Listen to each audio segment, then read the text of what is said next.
ಶ್ರೋತೃಗಳಿಗೆ ನಮಸ್ಕಾರ. ನಾನು ರಾಮಾನುಜದಾಸ. ಸಜ್ಜನನಾಗು ಮನುಜ ಕಾರ್ಯಕ್ರಮದಲ್ಲಿ ಗೀತಾ ಜ್ಞಾನ ಪರ್ವ ಸಂಚಿಕೆ 6. ಶುಕ್ಲಾಂಬರಧರಂ ವಿಷ್ಣುಂ ಶಶಿವರ್ಣಂ ಚತುರ್ಭುಜಂ ಪ್ರಸನ್ನವದನಂ ಧ್ಯಾಯೇತ್ ಸರ್ವವಿಘ್ನೋಪಶಾಂತಯೇ ಯಸ್ಯ ದ್ವಿರದವಕ್ತ್ರಾದ್ಯಾಃ ಪಾರಿಷದ್ಯಾ ಪರಿಶ್ರತಂ ವಿಘ್ನಂ ನಿಘ್ನಂತಿ ಸತತಂ ವಿಶ್ವಕ್ಸೇನಂ ತಮಾಶ್ರಯೇ. ರಾಮಾಯ ರಾಮಭದ್ರಾಯ ರಾಮಚಂದ್ರಾಯ ವೇಧಸೆ ರಘುನಾಥಾಯ ನಾಥಾಯ ಸೀತಾಯಾಃ ಪತಯೇ ನಮಃ. ಮನೋಜವಂ ಮಾರುತತುಲ್ಯವೇಗಂ ಜಿತೇಂದ್ರಿಯಂ ಬುದ್ಧಿಮತಾಂ ವರಿಷ್ಠಂ ವಾತಾತ್ಮಜಂ ವಾನರಯೂತಮುಖ್ಯಂ ಶ್ರೀರಾಮದೂತಂ ಶಿರಸಾ ನಮಾಮಿ. ಕೃಷ್ಣಾಯ ವಾಸುದೇವಾಯ ದೇವಕೀನಂದನಾಯ ಚ ನಂದಗೋಪಕುಮಾರಾಯ ಗೋವಿಂದಾಯ ನಮೋ ನಮಃ. ಹಿಂದಿನ ಸಂಚಿಕೆಯಲ್ಲಿ ಅರ್ಜುನ ತನ್ನ ಗಾಂಡೀವ ಕೈಯಿಂದ ಜಾರಿ ಹೋಗ್ತಾ ಇದೆ. ನನ್ನವರನ್ನು ನಾನು ಕೊಂದು ಯಾವ ಪಾಪಕ್ಕೆ ಹೋಗಲಿ, ಯಾವ ಪುರುಷಾರ್ಥಕ್ಕೋಸ್ಕರ ನನ್ನ ಬಂಧುಗಳನ್ನು ಅಣ್ಣ ತಮ್ಮಂದಿರನ್ನು ಸಾಯಿಸಲಿ, ಇದು ತಪ್ಪಾಗುತ್ತೆ ಕೃಷ್ಣ, ನಾನು ಮಾಡಲಾರೆ ಅನ್ನುವ ಅರ್ಥದಲ್ಲಿ ಹೇಳ್ತಾನೆ. ದೃಷ್ಟ್ವೇವಂ ಸ್ವಜನಂ, ನನ್ನವರನ್ನು ನೋಡಿ ಅಂತ ಹೇಳ್ತಾನೆ. ಇಡೀ ನಮ್ಮ ಅರ್ಜುನನ ವಾದದಲ್ಲಿ ಅವನು ಮುಂದುವರೆದು ಹೇಳಿಕೊಂಡು ಹೋಗ್ತಾನೆ. ತಾನು ಮಾಡುವುದು ಸರಿ ಸರಿ ಸರಿ ಸರಿ ಅಂತ ಹೇಳಿ ಏನನ್ನು ಹೇಳ್ಕೊಂಡು ಹೋಗ್ತಾನೆ. ಯದ್ಯಪ್ಯೇತೇನ ಪಶ್ಯಂತಿ ಲೋಭೋಪಹತಚೇತಸಃ ಕುಲಕ್ಷೇಕೃತಂ ದೋಷಂ ಮಿತ್ರದ್ರೋಹಂಚ ಪಾತಕಂ. ಅಂದರೆ ಅವರಿಗೆ ಲೋಭಚಿತ್ತದಿಂದ ಇದ್ದಾರೆ. ನಮಗೆ ಅನ್ನಿಸುತ್ತೆ ನಮ್ಮ ಸ್ವಜನರು ಅಂತ ಹೇಳಿ, ಅವರಿಗೂ ಅನ್ನಿಸ್ಬೇಕಲ್ವಾ? ಅವರಿಗೆ ಅನ್ನಿಸ್ತಾ ಇಲ್ಲ. ಕಾರಣ ಇಷ್ಟೇ, ಅವರು ಲೋಭದಿಂದ ಇದ್ದಾರೆ, ಅವರಿಗೆ ಅದು ಅನ್ನಿಸ್ತಾ ಇಲ್ಲ. ಹಾಗಾಗಿ ಅವರು ನಮ್ಮ ವಿರೋಧವಾಗಿ ನಿಂತುಕೊಂಡಿದ್ದಾರೆ. ಕಥನ್ನ ಜ್ಞೇಯ ಅಸ್ಮಾಭಿಃ ಪಾಪಾಸ್ಮಾನ್ ನಿವರ್ತಿತುಂ.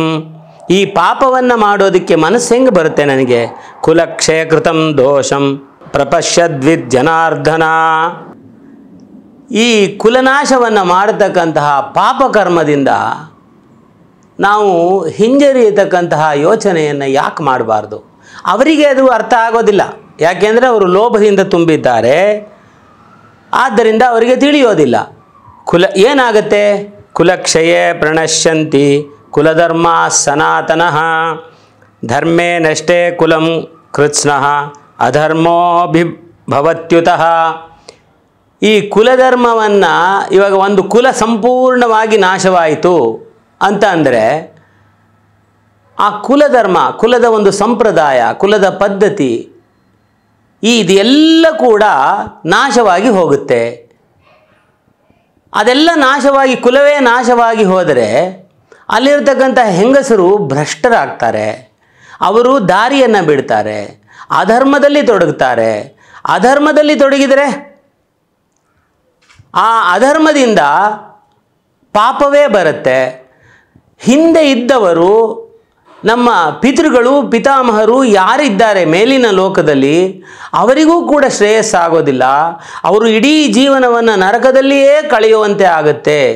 ನಮ್ಮಲ್ಲಿ ಒಂದು ಸಂಪ್ರದಾಯವಿದೆ, ಈ ಪಿತೃಕರ್ಮ ಶ್ರಾದ್ದಗಳನ್ನು ಮಾಡುವುದರಿಂದ ಈ ಮುಂದಿನ ಪೀಳಿಗೆಯವರು ಹಿಂದಿನ ಪೀಳಿಗೆಯವರಲ್ಲಿ ಅವರಿಗೆ ಶ್ರೇಯಸ್ಸನ್ನು ಮಾಡಿ ಅವರು ಅಲ್ಲಿಂದ ಮೇಲೆ ಮೋಕ್ಷಕ್ಕೆ ತಲುಪುವ ರೀತಿ ಕಾರ್ಯಗಳನ್ನು ಮಾಡ್ತಾರೆ ಅಂತ ಹೇಳಿ. ಯಾವಾಗ ಕುಲಧರ್ಮವೇ ಹೋಯಿತು, ಕುಲದ ಸಂಪ್ರದಾಯಗಳನ್ನೇ ಮರೆತು ಹೋದ್ವಿ, ಇದು ಸರ್ವನಾಶಕ್ಕೆ ಹೋಗುತ್ತೆ ಹೊರತು ನರಕದಲ್ಲಿಯೇ ಇರಬೇಕಾಗುತ್ತೆ.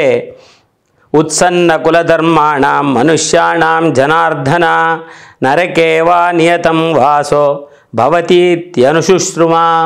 ನರಕದಲ್ಲಿಯೇ ಇರುವಂತೆ ಆಗುತ್ತೆ. ಅಲ್ಲಿಂದ ಅವರಿಗೆ ಏಳಿಗೆನೇ ಸಿಗೋದಿಲ್ಲ. ನಮ್ಮ ಹಿರಿಯರಿಗೆ, ಮುಂದಿನ ಪೀಳಿಗೆಯವರಿಗೆ, ಬರತಕ್ಕಂತಹ ಪೀಳಿಗೆಯವರಿಗೆ ಎಲ್ಲರಿಗೂ ಕೂಡ ಇದು ನರಕಪ್ರಾಯವಾಗುತ್ತೆ.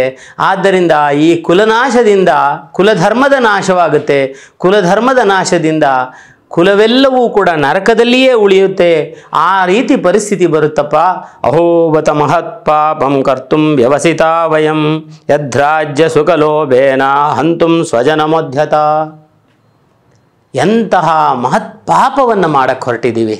ನಮ್ಮವರನ್ನು ಸ್ವಜನರನ್ನೆಲ್ಲ ಕೊಂದು ಕುಲವನ್ನು ನಾಶ ಮಾಡಿ ರಾಜ್ಯ ಸುಖ ಲೋಭದಿಂದ ಯಾರಿಗೋಸ್ಕರ ಸಂಪಾದನೆ ಮಾಡತಕ್ಕಂತಹ ರಾಜ್ಯ ಯಾರಿಗೋಸ್ಕರ ಸಂಪಾದನೆ ಮಾಡ್ತೀವಿ? ನಮ್ಮವರಿಗೋಸ್ಕರ ಮಾಡ್ತೀವಿ. ನಮ್ಮವರ ಜೊತೆಯಲ್ಲಿ ಯಾರ ಜೊತೆಯಲ್ಲಿ ನಾವು ಸಂತೋಷವಾಗಿ ಇರಬೇಕೋ, ಯಾರ ಜೊತೆಯಲ್ಲಿ ಅದನ್ನು ರಾಜ್ಯವನ್ನು ಅನುಭವಿಸಬೇಕೋ ಅಂತಹ ರಾಜ್ಯ ಸುಖ ಹಣ ಅದು ಯಾತಕ್ಕೆ ಬೇಕು? ಎಂತಹ ಮಹತ್ ಪಾಪವನ್ನು ಮಾಡಕ್ಕೆ ಹೊರಟಿದ್ವಿ ನಾವು ಅಂತ ಹೇಳಿ ಅವನು ತೀರ್ಮಾನಕ್ಕೆ ಬಂದು ಬಿಡ್ತಾನೆ, ನಾವು ಮಾಡಬಾರ್ದು ಈ ಕೆಲಸವನ್ನು ಅಂತ ಹೇಳಿ. ಮುಂದೆ ಒಂದು ವೇಳೆ ನಾನೇನು ಮಾಡೋದಿಲ್ಲ ಅಂತ ಇಟ್ಕೊಳ್ಳಿ, ನಾನೇನೂ ಮಾಡದೆ ನಿಶಸ್ತ್ರಹೀನನಾಗಿ ನಾನು ಕುಳಿತುಕೊಂಡು ಬಿಟ್ಟರೆ, ಆ ಸಮಯದಲ್ಲಿ ಒಂದು ವೇಳೆ ಧೃತರಾಷ್ಟ್ರನ ಮಕ್ಕಳು ನನ್ನನ್ನು ನಿಶಸ್ತ್ರನಾದಂತಹವನ್ನು ಕೊಂದರೂ ಕೂಡ ಪರವಾಗಿಲ್ಲ, ಅದು ನನಗೆ ಶ್ರೇಯಸ್ಸೇ ಹೊರತು ಇದು ಇಲ್ಲದೆ ನಾನು ಯುದ್ಧವಾಡಿದರೆ ಪಾಪವೇ ಬರುತ್ತೆ ಅನ್ನುವ ತೀರ್ಮಾನಕ್ಕೆ ತಾನು ಬಂದು ಬಿಡ್ತಾನೆ.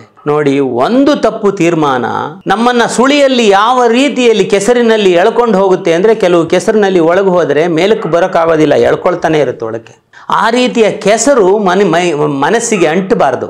ಆ ಕೆಸರು ಮನಸ್ಸಿಗೆ ಬಂದು ಆಲೋಚನೆ ಬಂದೊಡನೆ ಇದು ನನಗೆ ಶ್ರೇಯಸ್ಸ ಅಲ್ಲವಾ ಅಂತ ಆಲೋಚನೆ ಮಾಡಿ, ಆ ನಿಟ್ಟಿನಲ್ಲಿ ಹೋದರೆ ನನಗೆ ಎಲ್ಲ ಸನ್ಮಾರ್ಗವ ಕೆಟ್ಟ ಮಾರ್ಗವ ಅಂತ ಆಲೋಚನೆ ಮಾಡಿ ತಾನು ತೀರ್ಮಾನಕ್ಕೆ ಬಂದು ಆ ದಾರಿಯಲ್ಲಿ ಹೋಗಬೇಕು ಅಥವಾ ಹೋಗಬಾರ್ದು ಅಂತ ಆಲೋಚನೆ ಮಾಡಬೇಕು. ಅಂತಹ ಪರಿಸ್ಥಿತಿಯಲ್ಲಿ ಇವನು ಈ ತೀರ್ಮಾನಕ್ಕೆ ಬಂದು ಬಿಡ್ತಾನೆ, ಎಂತಹ ಮಹತ್ ಪಾಪವನ್ನು ಮಾಡ್ತಾ ಇದ್ದೀವಿ. ಯದಿ ಮಾಮ ಪ್ರತೀಕಾರಂ ಅಶಸ್ತ್ರಂ ಶಸ್ತ್ರಪಾಣೆಯ ಧಾರ್ತರಾಷ್ಟ್ರಾರಣೆ ಹನ್ಯುಸ್ತನ್ಮೇ ಕ್ಷೇಮತರಂ ಭವೇತ್. ಒಳ್ಳೆಯದೇ, ಅವರೇ ಕೊಂದು ಬಿಡ್ತಾರಾ? ಕೊಂದು ಬಿಡಲಿ ನನ್ನನ್ನು, ನಾನು ಮಾತ್ರ ಶಸ್ತ್ರವನ್ನು ಎತ್ತೋದಿಲ್ಲ. ಅವರಿಗೆ ಅವರು ಲೋಭದಲ್ಲಿದ್ದಾರೆ, ಅದರ ಆಲೋಚನೆ ಅವರಿಗಿಲ್ಲ. ಬಂಧುಗಳನ್ನು ಸ್ವಜನರನ್ನು ಸಾಯಿಸಬಾರ್ದು ಅಂತ ಹೇಳಿ ಭಿಕ್ಷೆ ಬೇಡಿದರೂ ಪರವಾಗಿಲ್ಲ ಅಂತಲೇ ನಾನು ನನ್ನವರನ್ನು ಕೊಂದು ನನ್ನ ಬಂಧುಗಳನ್ನು ಸಾಯಿಸಿ ಈ ಅರ್ಥ ಕಾಮ ಹಣ ಇವುಗಳನ್ನು ಪಡೆದು ಸಂತೋಷವನ್ನು ಅನುಭವಿಸ್ತೀನಿ. ಇದಕ್ಕೆ ಬದಲು ಭಿಕ್ಷೆ ಬೇಡ್ಕೊಂಡಿದ್ದರೂ ಪರವಾಗಿಲ್ಲ, ನಾನು ಆ ಕೆಲಸವನ್ನು ಮಾಡೋದಿಲ್ಲ ಅಂತ ತೀರ್ಮಾನಕ್ಕೆ ಬರ್ತಾನೆ. ಇದನ್ನು ಹೇಳಿ ತಾನು ತನ್ನ ಶಸ್ತ್ರವನ್ನು ಕೆಳಗಿಂದ ಬಿಡ್ತಾನೆ. ಏವ ಮುಕ್ತಾರ್ಜುನ ಸಂಖ್ಯಾ ರಥೋಪಸ್ಥ ಉಪಾವಿಶತ್ ವಿಸೃಜ್ಯ ಸಶರಂ ಛಾಪಂ. ಇನ್ನೇನು ಯುದ್ಧ ಶುರುವಾಗಬೇಕಾಗಿತ್ತು, ಬಿಲ್ಲಿಗೆ ಬಾಣವನ್ನು ಹೂಡಿದ್ದ. ಆ ಬಿಲ್ಲಿಗೆ ಬಾಣವನ್ನು ಹೂಡಿದ್ದಂತಹ ಅರ್ಜುನ ಶೋಕದಲ್ಲಿ ತುಂಬಿಕೊಂಡು ಆ ಬಾಣವನ್ನು ಬಿಲ್ಲನ್ನು ಎರಡನ್ನು ಬಿಡ್ತಾನೆ, ಕೂತ್ಕೊಳ್ತಾನೆ, ಅಳ್ತಾನೆ ಕೂತ್ಕೊಂಡು, ಕಣ್ಣಲ್ಲಿ ನೀರನ್ನು ಬಿಡ್ತಾನೆ, ಗುಳೋ ಅಂತ ಅಳ್ತಾನೆ. ಇಲ್ಲಿ ನಾವು ಒಂದು ನಿಮಿಷ ಆಲೋಚನೆಯನ್ನು ಮಾಡಬೇಕು. ಇನ್ನು ಏನು ಯುದ್ಧವನ್ನು ಆಡೋದಕ್ಕೆ ಅಂತ ಬಂದಂತಹವನು ಈ ಅರ್ಜುನ ಎಂತಹವನು? ಈ ರೀತಿ ಹೇಳಿಯೇ ಇವನು ಹೇಳಿತನ ನನ್ನದು ಅಂತಲೇ ಹೇಳ್ಕೊಳ್ತಾನೆ. ಯಾವ ಬಂಧುಗಳನ್ನು ನೋಡಿ ಮನಸ್ಸಿನಲ್ಲಿ ಒಂದು ಭಾವನೆ ಮೂಡಿತು, ಆ ಭಾವನೆ ತನ್ನನ್ನು ಒಳಗೆ ಎಳ್ಕೊಂಡು ಹೋಗಿ ಅದನ್ನು ಕಾರುಣ್ಯ ಅಂತ ಹೇಳ್ಕೊಂಡ, ಹೇಳಿತನ ಅಂತ ಹೇಳ್ಕೊಂಡ. ಕೃಷ್ಣ ತಾನೇ ಇದನ್ನು ನೀನು ಷಂಡನಾಗಬೇಡ ಅನ್ನೋ ಥರದಲ್ಲಿ ಹೇಳ್ತಾನೆ. ಶಿಖಂಡಿ ಆಗಬೇಡ, ನೀನು ಷಂಡನಾಗಬೇಡ, ಎದ್ದೇಳು, ಶಸ್ತ್ರವನ್ನು ಹಿಡಿ, ನೀನಿದು ಮಾಡತಕ್ಕಂಥದ್ದಲ್ಲ, ನಿಮ್ಮಂಥವರಿಗೆ ಹೇಳಿಸಿಕೊಂಡದ್ದಲ್ಲ ಅಂತ ಕೂಡ ಕೃಷ್ಣ ಹೇಳ್ತಾನೆ. ಹಾಗಾದರೆ ಕೃಷ್ಣ ಇವನು ಅರ್ಜುನ ಎಂತವನು? ಒಂದು ಸನ್ನಿವೇಶದಲ್ಲಿ ನಾವು ಅವಾಗ ಹೇಳ್ತಾ ಇದ್ವಿ ಹಿಂದೆ, ಎಲ್ಲರನ್ನೂ ಸಂಮೋಹನಾಸ್ತ್ರದಲ್ಲಿ ಭೀಷ್ಮದ್ರೋಣಾದಿಗಳನ್ನೆಲ್ಲ ಮಲಗಿಸಿದಂತಹವನು, ಯಕ್ಷಗಂಧರ್ವರನ್ನು ಸೋಲಿಸಿದಂತಹವನು, ರಾಕ್ಷಸರನ್ನು ಸಂಹಾರ ಮಾಡಿದಂತಹವನು. ಒಂದು ನಿಮಿಷಕ್ಕೆ ನಾವು ಆಲೋಚನೆ ಮಾಡಬೇಕು, ಅರ್ಜುನನ ಆಲೋಚನೆ ಸರಿಯೇ? ಈ ರೀತಿ ಆಲೋಚನೆಯನ್ನು ಮಾಡಬೇಕೆ? ಸಮಯ ಯಾವುದು? ಇಲ್ಲಿ ಸರಿ ಯಾವುದು, ತಪ್ಪು ಯಾವುದು? ನಾವು ಅರ್ಜುನನ ಆಲೋಚನೆಗಳಲ್ಲಿ ಎಲ್ಲಿ ತಪ್ಪು ಇದೆ ಅನ್ನೋದನ್ನು ಸಾಮಾನ್ಯವಾಗಿ ಬೇರೆಯವರು ಮಾಡಿದ ತಪ್ಪನ್ನು ಎತ್ತಿ ಹಾಕುವುದು ಬಹಳ ಸುಲಭ, ಹೇಳುವುದು ಬಹಳ ಸುಲಭ. ನಾವೇ ಅದನ್ನು ಅನುಭವಿಸಿ ನೋಡುವಾಗ ಅದರ ತಿಳುವಳಿಕೆ ನಮಗಿಲ್ಲದೆ ಹೋದರೆ ನಾವು ಕೂಡ ಅದರ 4ರಷ್ಟು ಅದರ ಅಪ್ಪನಂಥ ತಪ್ಪುಗಳನ್ನು ಮಾಡ್ತೀವಿ. ಅದಕ್ಕೋಸ್ಕರವಾದರೂ ನಾವು ಅರ್ಜುನನ ತಪ್ಪು ಏನಿದೆ ಅನ್ನೋದನ್ನು ಆಲೋಚನೆ ಮಾಡಬೇಕು. ಒಂದು ನಿಮಿಷಕ್ಕೆ ಅರ್ಜುನ ಈ ರೀತಿ ಭಾವನೆಗಳು ಸರಿಯೇ ಅನ್ನೋದನ್ನು ಯೋಚನೆ ಮಾಡಬೇಕು. ಇಲ್ಲಿ ಯುದ್ಧಕ್ಕೆ ಬಂದವರು ಯಾರು? ಯುದ್ಧಕ್ಕೆ ಬಂದವರು ದುರ್ಯೋಧನಾದಿಗಳು, ದ್ರೋಣ ತನ್ನ ಗುರುವೇ ಆಗಿರಬಹುದು, ತಾತನಾದಂತಹ ಭೀಷ್ಮ ತಾತನು ತನಗೆ ಬಹಳ ಪ್ರೀತಿ ಪಾತ್ರನೇ ಆಗಿರಬಹುದು. ಆದರೆ ಅಧರ್ಮವನ್ನು ವಹಿಸಿಕೊಂಡು ಬಂದಂತಹವರು ಅವರು. ಇವನೇ ಶಸ್ತ್ರವನ್ನು ಎತ್ತದೇ ಹೋದರೂ ಕೂಡ ಅವರು ಇವನ ಮೇಲೆ ಶಸ್ತ್ರವನ್ನು ಬಿಟ್ಟೇ ಬಿಡ್ತಾರೆ. ಇವನು ಸತ್ತೇ ಸಾಯ್ತಾನೆ. ಆಗ ಕುಲನಾಶವಾಗೋದಿಲ್ವೇ? ಸಂಪೂರ್ಣ ನಾಶ ಆಗೋದಿಲ್ವೇ? ನೀನು ಯುದ್ಧ ಮಾಡದೇ ಇದ್ದರೂ ಕೂಡ ಸಂಪೂರ್ಣ ಸರ್ವನಾಶವಂತೂ ಆಗಿಯೇ ಆಗತ್ತೆ. ಹಾಗಾಗಿ ನೀನು ಮಾಡುವುದು ಸರಿಯೇ? ಒಂದು. ಎರಡನೇದು, ಒಂದು ಪೊಲೀಸು ಎನ್ಕೌಂಟರ್ ಮಾಡ್ತಾ ಇರ್ತಾರೆ.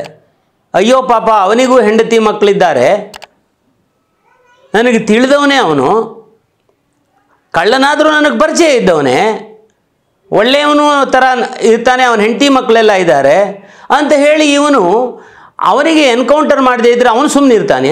ಅವನು ಇವರನ್ನು ಎನ್ಕೌಂಟರ್ ಮಾಡೇ ಮಾಡ್ತಾನೆ.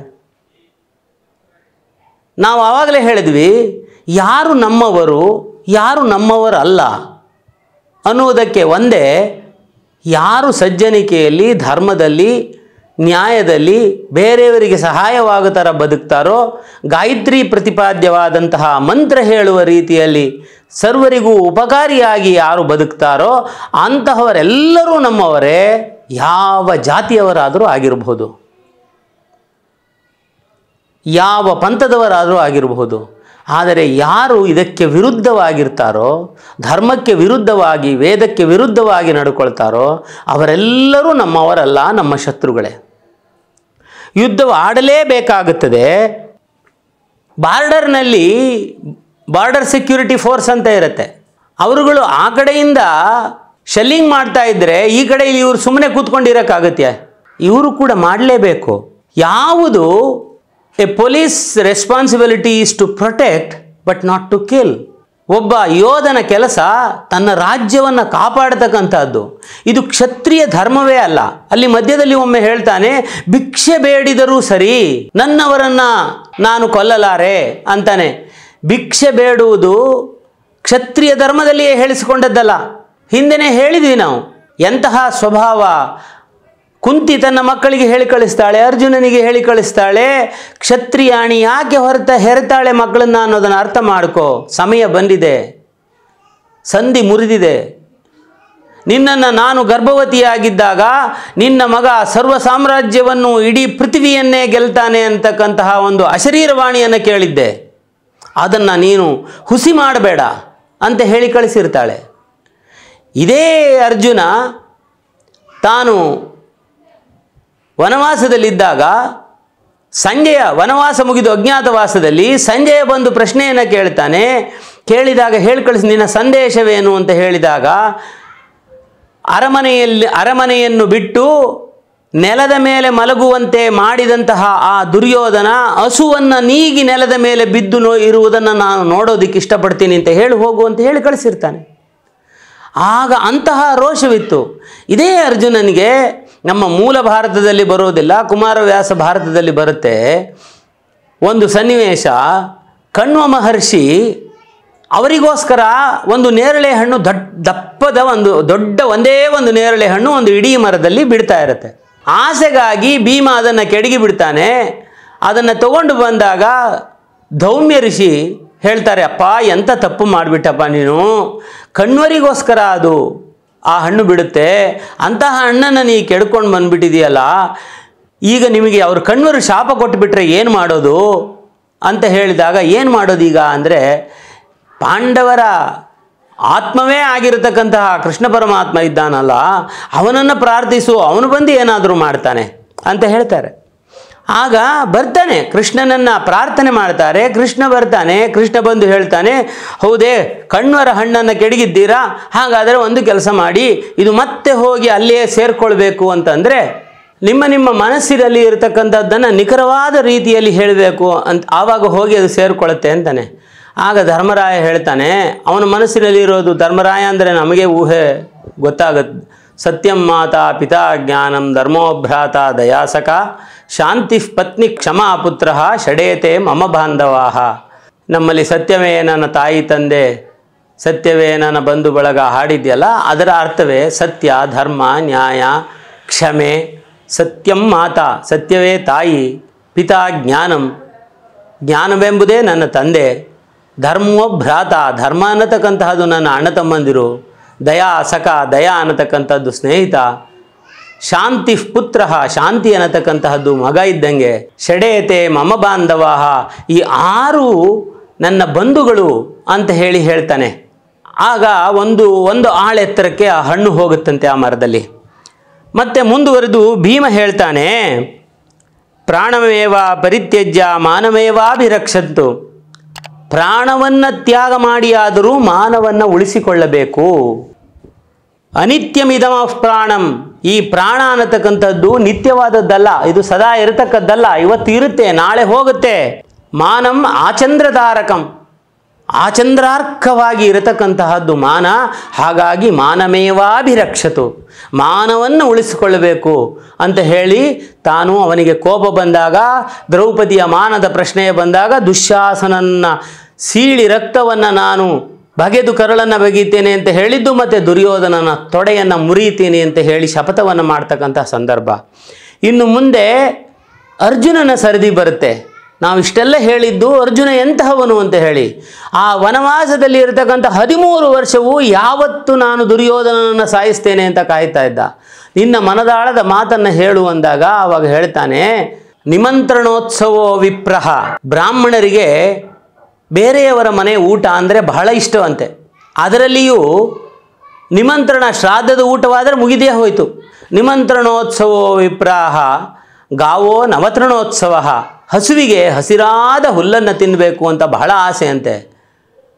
ಭರ್ತಾರಾಗಮೋತ್ಸವೋ ನಾರ್ಯ, ಹೆಂಡತಿಯಾದವಳಿಗೆ ಗಂಡ ಮನೆಗೆ ಬರೋದನ್ನು ನೋಡೋದಿದೆಯಲ್ಲ, ಅದೇ ಒಂದು ಬಹಳ ಸಂತೋಷ ಕೊಡ್ತಕ್ಕಂತಹ ಒಂದು ದೃಶ್ಯ.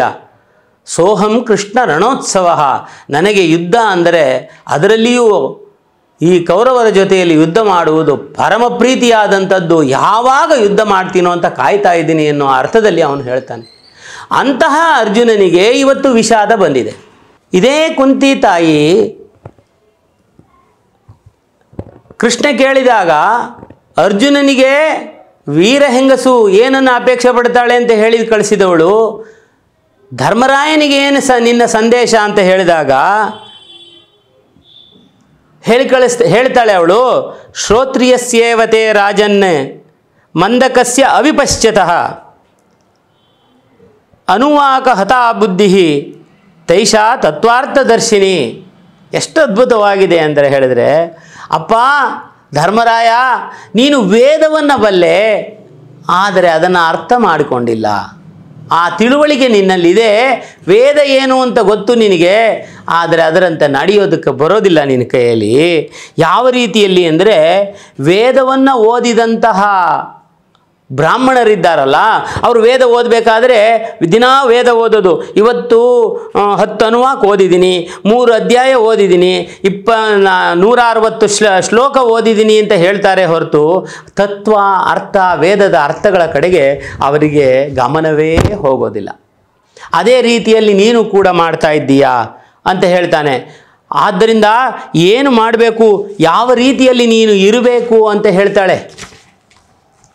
ವೇದವ್ಯಾಸರು ಒಂದು ಮಾತನ್ನು ಹೇಳ್ತಾರೆ, ನೀತಿಯನ್ನು ಹೇಳಬೇಕಾದ್ರೆ ಹೇಳ್ತಾರೆ ಯಾವ ರೀತಿಯಲ್ಲಿ ಇರಬೇಕು ಅಂತ ಹೇಳಿ. ಚಿರಂಶಪಿ ಜಡಶೂರ ಪಂಡಿತಂ ಪರ್ಯುಪಾಸ್ಯಹಿ ನಸಧರ್ಮಾನ್ ವಿಜಾನಾಸಿ ದರ್ವಿ ಸೂಪರಸಾನಿವ.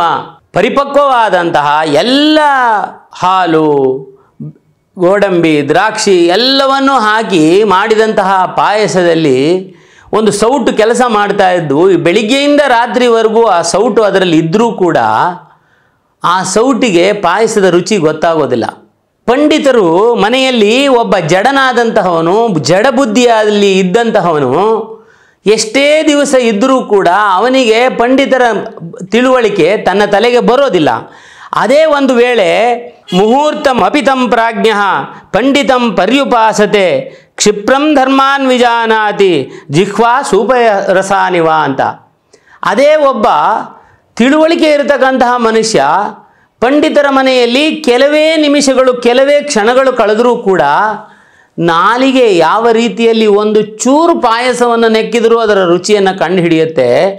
ಆ ರೀತಿಯಲ್ಲಿ ಇರಬೇಕು ನಾವು. ಸರಿಯಾದ ಜ್ಞಾನ ಸರಿಯಾದ ಸಮಯದಲ್ಲಿ ಒಂದು ಪಾಯಸದಲ್ಲಿದ್ದಂತಹ ಸೌಟಿನ ರೀತಿಯಲ್ಲಿ ಇರಬಾರ್ದು. ಪಾಯಸವನ್ನು ರುಚಿ ನೋಡಿ ತಿಳಿದುಕೊಳ್ಳಂತಹ ನಾಲಿಗೆ ಥರ ಇರಬೇಕು ಅಂತ ಹೇಳ್ತಾರೆ. ಅದನ್ನೇ ನಮ್ಮ ವೇದದಲ್ಲಿ ಅರುಣ ಪ್ರಶ್ನೆಯಲ್ಲಿ ಒಂದು ಇದು ಬರುತ್ತೆ. ಏನಂದರೆ ಸ್ತ್ರೀಯಸ್ವತಿ ತಾವು ಮೇ ಪುಂಸಾಹು ಪಶ್ಯ ರಕ್ಷಣ್ವಾನ್ ನ ವಿಚೇತದಂದಃ ಅಂದೋ ಮಣಿಮವಿಂದತೆ ಸೋನಂ ಕುದಿರಾವಯತ್ ಅಂತ ಹೇಳ್ತಾರೆ. ಅಂದರೆ ಒಬ್ಬ ಮಹರ್ಷಿ ಹೇಳ್ತಾನೆ, ಈ ಮೋಡ ಇದೆಯಲ್ಲ, ಮೋಡವನ್ನು ಸ್ತ್ರೀಯಸ್ವತಿ ಹೆಂಗಸು ಅಂತ ಹೇಳ್ತಾರಂತೆ. ಆದರೆ ಕೆಲವರು ಅದನ್ನು ಗಂಡು ಅಂತ ಹೇಳ್ತಾರಂತೆ. ಇದು ಗಂಡ ಹೆಣ್ಣ ಅಂದರೆ ಕಣ್ಣಿದ್ದವನಿಗೆ ಕಿವಿ ಇದ್ದವನಿಗೆ ಅರ್ಥವಾಗುತ್ತೆ, ಕುರುಡನಿಗೆ ಗೊತ್ತಾಗೋದಿಲ್ಲ, ಕಿವುಡನಿಗೆ ಗೊತ್ತಾಗೋದಿಲ್ಲ ಅಂತ ಹೇಳ್ತಾರೆ. ಇದು ವೇದದಲ್ಲಿ ಬರ್ತಕ್ಕಂಥ ವಿಚಾರ. ಏನಪ್ಪ ಅಂತಂದರೆ, ಒಬ್ಬ ರೈತ ತಾನು ಮೋಡವನ್ನು ನೋಡಿ ತಾಯಿ ಮಳೆಯನ್ನು ಸುರಿಸು, ನಾನು ಬಿತ್ತನೆಯನ್ನು ಮಾಡಬೇಕು ಅಂತ ಬೇಡಿಕೊಳ್ತಾನಂತೆ. ಅವನಿಗೆ ತಾಯಿಯಾಗಿ ಕಾಣಿಸ್ತಾಳೆ, ನೀರನ್ನು ತುಂಬಿಕೊಂಡ ಕೊಡದಲ್ಲಿ ಇರತಕ್ಕಂತಹ ತಾಯಿಯ ಥರ ಕಾಣಿಸ್ತಾಳೆ ಮೇಘ, ಮೋಡ. ಅದೇ ಭೂಮಿ ತಾಯಿ ಕೇಳ್ತಾಳಂತೆ, ಒಣಗಿ ಹೋಗಿದ್ದೀನಿ ನಾನು, ನನ್ನ ಮಕ್ಕಳನ್ನು ಸಾಕಬೇಕು, ನಾನು ಗರ್ಭವತಿಯಾಗಿ ಬೀಜವನ್ನು ನಾನು ಬಿತ್ತಬೇಕು, ಮಳೆ ನಿನ್ನ ರಜಸ್ಸನ್ನು ಸುರಿಸು ಅಂತ ಹೇಳಿ ಭೂಮಿ ತಾಯಿ ಕೇಳ್ಕೊಳ್ತಾಳಂತೆ. ಅವಳಿಗೆ ಗಂಡಸಿನ ಥರ ಕಾಣ್ತಾಳಂತೆ. ಇದು ಮೇಘ ಅನ್ನತಕ್ಕಂತಹದ್ದು ಗಂಡಸೋ ಹೆಂಗಸೋ ಅಂದರೆ ಕಣ್ಣಿರತಕ್ಕಂತಹವನು ಕಿವಿ ಇರತಕ್ಕಂತಹವನು ಅರ್ಥ ಮಾಡಿಕೊಳ್ತಾನೆ ಹೊರತು ಕಿವುಡನಿಗೂ ಕುರುಡನಿಗೂ ಇದು ತಿಳಿಯೋದಿಲ್ಲ ಅಂತ ಹೇಳಿ ವೇದದಲ್ಲಿ ಹೇಳುತ್ತೆ. ಆ ರೀತಿ ನಾನು ಯಾತಕ್ಕೆ ಇಷ್ಟೆಲ್ಲ ಹೇಳ್ತಾ ಇದ್ದೀನಿ ಅಂದರೆ, ಅರ್ಜುನ ಮಾಡಿದ್ದು ತಪ್ಪಿರಬಹುದು. ನಾವು ತಪ್ಪು ಮಾಡುವ ಮೊದಲು ಈ ಎಲ್ಲ ದಿಕ್ಕಿನಲ್ಲಿಯೂ ಆಲೋಚನೆಯನ್ನು ಮಾಡಬೇಕು. ಆಲೋಚನೆ ಮಾಡಿದಾಗ ಮಾತ್ರ ನಾವು ಮುಂದೆ ಹೋಗುವ ದಾರಿ ಯಾವುದು, ಆ ದಾರಿಯಲ್ಲಿ ನಡೆದರೆ ಸಿಕ್ಕತಕ್ಕಂತಹ ಆಪತ್ತುಗಳು ಯಾವುದು, ಅದನ್ನು ನಾವು ಪರಿಹರಿಸತಕ್ಕಂತಹ ವಿಧಾನ ಯಾವುದು, ಆಲೋಚಿಸಿ ನಾವು ಹೆಜ್ಜೆಯನ್ನು ಇಡಬೇಕು. ಕಣ್ಣು ಏನು ನೋಡುತ್ತೋ, ಕಿವಿ ಏನು ಕೇಳುತ್ತೋ ಅದರ ಮೇಲೆ ತೀರ್ಮಾನವನ್ನು ಮಾಡಬಾರ್ದು. ನಾವು ಏನನ್ನು ನೋಡಬೇಕಿತ್ತೋ, ಏನನ್ನು ಕೇಳಬೇಕಿತ್ತೋ ಅದರ ಕಡೆಯಲ್ಲಿ ನಮ್ಮ ಗಮನ ಯಾವಾಗಲೂ ಬದಲಾಗಬಾರದು. ಇವನು ಕ್ಷತ್ರಿಯನಾದವನು ಯುದ್ಧವನ್ನೇ ಬಯಸಬೇಕೇ ಹೊರತು ತಾನು ದುಷ್ಟ ಶಿಕ್ಷಣ ಶಿಷ್ಟ ರಕ್ಷಣವನ್ನು ಮಾಡಬೇಕಾದಂತಹವನು, ಅಧರ್ಮವನ್ನು ತಾನು ಹೊಡೆದು ಹಾಕಬೇಕಾದಂತಹವನು ಈ ರೀತಿ ಆಲೋಚನೆ ಮಾಡ್ತಕ್ಕಂಥ ಪರಿಸ್ಥಿತಿ ಬಂತು. ಪ್ರತಿಯೊಬ್ಬ ಮನುಷ್ಯನ ಮನಸ್ಸು ಕೂಡ ಇದೇ ರೀತಿ ವಿಕಾರವಾಗುತ್ತೆ. ವಿಕಾರವಾದಾಗ ಕೊಂಚ ದೀರ್ಘವಾಗಿ ಆಲೋಚನೆ ಮಾಡ್ತಕ್ಕಂಥದ್ದು ನಮ್ಮೆಲ್ಲರ ಕರ್ತವ್ಯ. ಈ ಪಾಠವನ್ನು ನಾವು ಇದರಲ್ಲಿ ತಿಳ್ಕೊಳ್ಬೇಕು ಅಂತ ಹೇಳ್ತೇನೆ. ಮುಂದಿನ ಸಂಚಿಕೆಯಲ್ಲಿ ಉಳಿದ ಭಾಗವನ್ನು ನೋಡೋಣ. ಜೈ ಶ್ರೀ ಕೃಷ್ಣ.